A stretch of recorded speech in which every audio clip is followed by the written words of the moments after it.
আজকের এই কেন্দ্র কমিটি গঠনের আজকের এই সবার সম্মানিত সভাপতি উপস্থিত ভুইসাকাটি গ্রামের বিভিন্ন পর্যায়ের নেতৃবৃন্দ সবাইকে জানাচ্ছি ধানের শীষের শুভেচ্ছা। আগামী 12ই ফেব্রুয়ারি দেশনায়ক তারেক রহমানের প্রদত্ত যে ধানের শীষ মার্কা, আপনারা জানেন এই ভুইসাকাটি গ্রামটি দীর্ঘদিনের একটি বিএনপির ঘাঁটি হিসেবে পরিচিত। আমরা উপজেলা থেকে বিভিন্ন ইউনিয়ন থেকে জানি এইখানে একটি উর্বর জায়গা, বিভিন্ন নেতৃবৃন্দ এই ইউনিয়নের এই ওয়ার্ডে উপজেলার নেতৃত্ব দিয়ে থাকেন।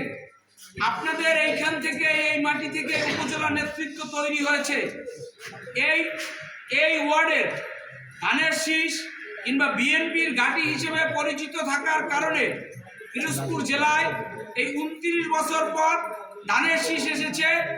এই ধানের শীষের প্রকৃত মালিক পিরোজপুর, এই ধানের শীষের প্রধান সমন্বয়কারী পিরোজপুর জেলা বিএনপির বিপ্লবী আহ্বায়ক জননেতা জনাব নজরুল ইসলাম খান। এই স্বাধীনতার পর এই পিরোজপুর 3টি আসনে আমরা ধানের শীষ পেয়েছি। এই ধানের শীষকে যদি এই পিরোজপুর 1, 2, 3-এ আমরা বিজয় করতে পারি, আমাদের নেতা, আমাদের আগামীর রাষ্ট্রনায়ক তারেক রহমান, আমরা দৃঢ়ভাবে বিশ্বাস করি জননেতা জনাব মোহাম্মদ নজরুল ইসলাম খানকে ব্যক্তিগতভাবে ধন্যবাদ জানাবে। এটা ঠিক না ভাই? জননেতা জনাব নজরুল ইসলাম খান নাজিরপুরের মাটির উর্বর সন্তান। আমরা আমাদের রাজনৈতিক অভিভাবক তিনি। আমরা দীর্ঘদিন তার নেতৃত্বে আন্দোলন সংগ্রাম, লড়াই সংগ্রাম করেছি। 2013 সালে নাজিরপুরের অগ্রণী ব্যাংকের দলীয় মার্কা, দলীয় লোকের মার্কা চাই। আমরা সেই আন্দোলনের ধারাবাহিকতায় ধানের শীষ কোন ব্যক্তিগত কারো মার্কা না। ধানের শীষ একটি দলের প্রতীক। ধানের শীষ শহীদ রাষ্ট্রপতি জিয়াউর রহমানের প্রতীক। ধানের শীষ মাওলানা আব্দুল হামিদ খান ভাসানীর প্রতীক। ধানের শীষ খেটে খাওয়া মানুষের প্রতীক। কে পিরোজপুর 1 আসনে এমপি হলো আমাদের দেখার দরকার নাই। আমার তো ব্যক্তিগত কোনো কাজে এমপি অথবা মন্ত্রীর প্রয়োজন হয় না। আমি ব্যবসা করে খেটে খাওয়া মানুষ। আমার প্রয়োজন আমি একটি আদর্শ লালন করি।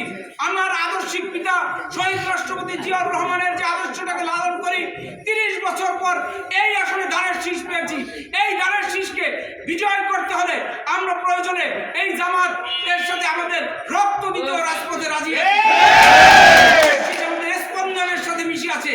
কে এমপি, কে মন্ত্রী, কে উপজেলা চেয়ারম্যান হলো সেইটা আমাদের কাছে বিবেচ্য নয়।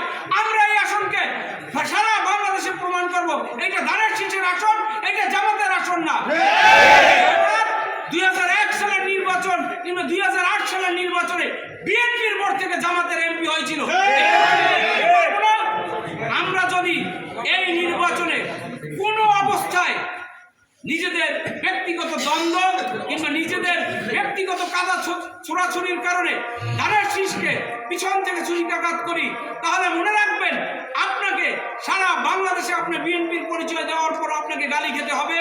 আপনি যে একটি জামাতের আসনের ভোটার, জামাতের আসনের নেতা, এইটাই আপনাকে প্রমাণ করতে হবে। শত্রু দুর্বল না। প্রত্যেক ওয়ার্ডে আমরা দেখি যে ধানের শীষের মার্কা নির্বাচিত হবে, ধানের শীষ জয়যুক্ত হবে। কিন্তু আমাদের প্রতিপক্ষ জামাত, তারা এই মুরব্বী সুন্দর করে বলছেন, মহিলাদের ব্রেন ওয়াশ করছেন, জান্নাতের টিকিট দিচ্ছেন। আপনি আপনার ঘরের মা, বোন, স্ত্রীকে বুঝাবেন কোন অবস্থায় যে জান্নাতের টিকিট বিক্রি করতে আসবে তাকে জিজ্ঞেস করুন তোর বাপ কি জান্নাতে গেছে কিনা, সেই খবর আগে তুই আমাদের কাছে বললে যাবি। মালিক কেউ না, কোনো মুনাফিককে চলবে না। আগামী 12 তারিখ আমরা সকল মুনাফিককে দাঁত ভাঙ্গা জবাব দেব। তারা আমাদের মধ্যে দলাদলি সৃষ্টি করে আমাদের এই মুসলিম ভোটকে ভাগ করে নিয়ে ধানের শীষের ভোট দিয়ে দাঁড়িপাল্লাকে বিজয় করতে চায়। দাঁড়িপাল্লার এখন আর চলে না, দাঁড়িপাল্লার মাপে বেজাল। এখন ডিজিটাল মিটারের যুগ। এই যুগে কি আর কেউ দাঁড়িপাল্লার সাথে থাকবে? আমরা ইনশাল্লাহ 12 তারিখ ঐক্যবদ্ধভাবে ধানের শীষ বিজয় করে প্রমাণ করব নাজিরপুর উপজেলায় নজরুল ইসলাম খান কি উর্বর ধানের